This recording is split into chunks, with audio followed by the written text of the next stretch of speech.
A father set up a camera in his daughter's room to find out why she wakes up, shocked every morning.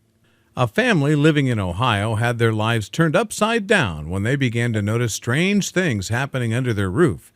It started with strange noises at night. Thinking that maybe there were raccoons living in the ceiling, they dismissed the sounds at first.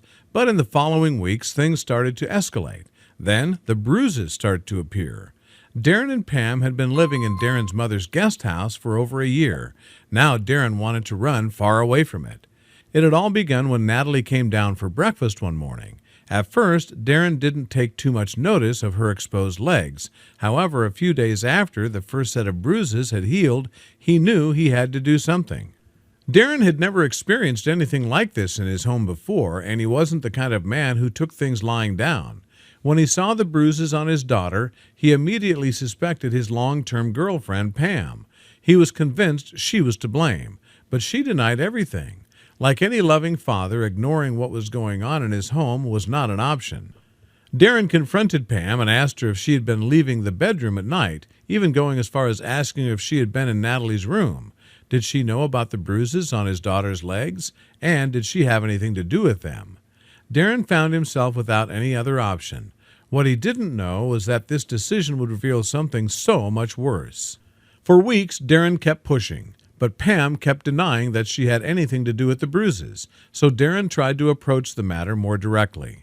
Although Natalie had been a bit distant with him lately, he chalked it up to a normal teenage girl behavior.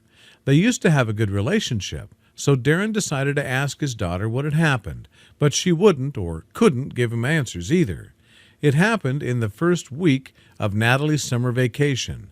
The temperature had climbed above 90 degrees, so the teen was wearing shorts.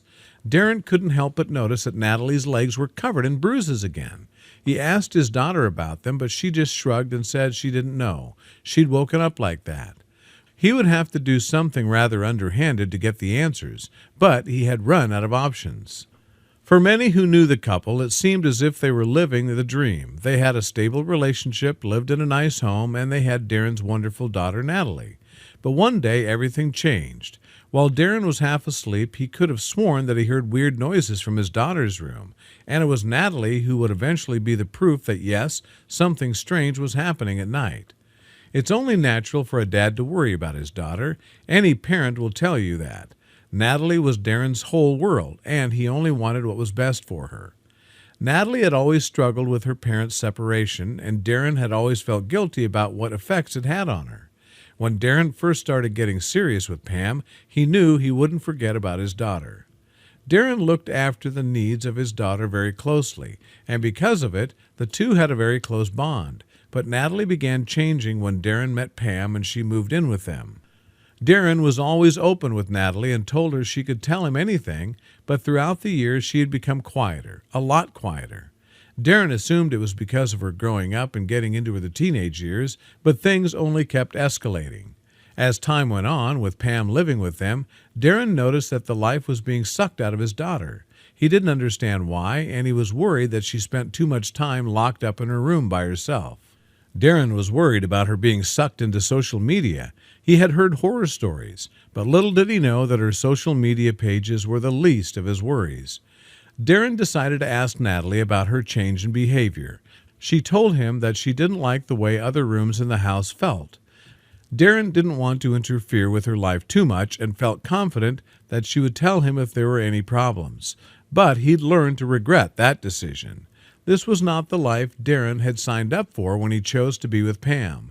He knew that she and his stepdaughter had never really seen eye to eye. But as far as he knew, that was pretty normal for a stepdaughter-stepmother relationship. But what was he supposed to think about the bruises? As far as Darren knew, Natalie was a model student and never went out to parties like the other teenagers her age. She wasn't social or interested in playing sports. She preferred to curl up with a book and read during the summer vacations. And she wasn't dating. So where did the bruises keep coming from? Weeks went by, and every morning Darren would see more bruises appear on Natalie's legs. What was she doing in the night to receive these bruises? And Pam and Natalie kept denying that they knew how she'd gotten them.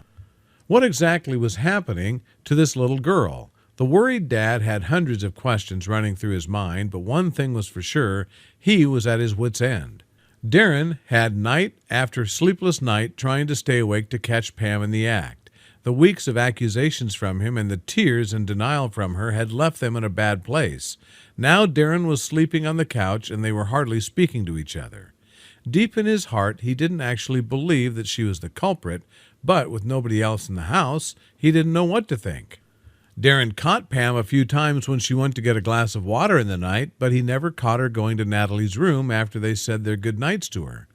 Darren even went as far as setting up a deer camera outside and pointing it under his daughter's window in case she was sneaking out, but now he was sure nobody was going in or coming out of her room.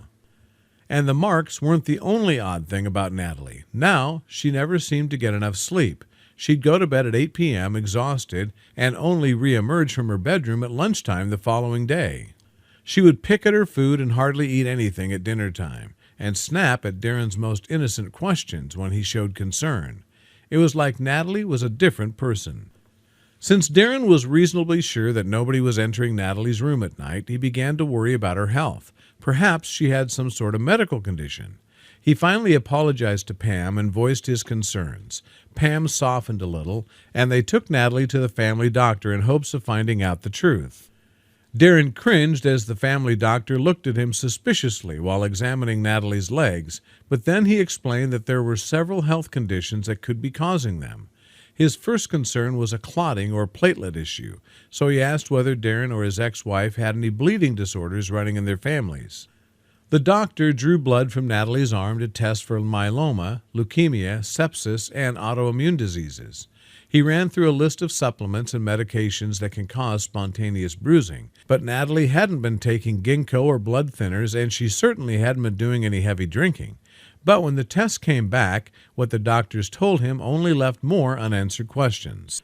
Natalie didn't appear to have anything wrong with her. There was nothing strange or worrying about her results. The doctor checked her blood levels but couldn't find any deficiencies.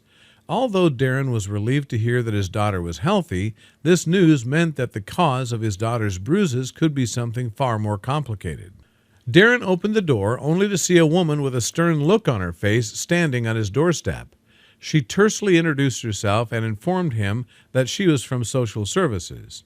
The woman, who introduced herself simply as Mrs. Wood, said that she was there to investigate a possible situation involving young Natalie and her parents. Darren's mind began to race. He hadn't done anything. He'd never, ever lay a hand on his child.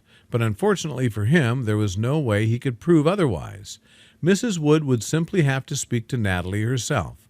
Maybe she could get the answers that nobody else seemed to be able to pry out of Natalie. Mrs. Wood came inside and introduced herself to Pam, who was sitting in the living room. Then she went upstairs and entered the girl's bedroom, making sure to lock the door behind her. Pam shot Darren a look. "What's the meaning of this?" she asked furiously, but before Darren could explain, she'd already stormed off.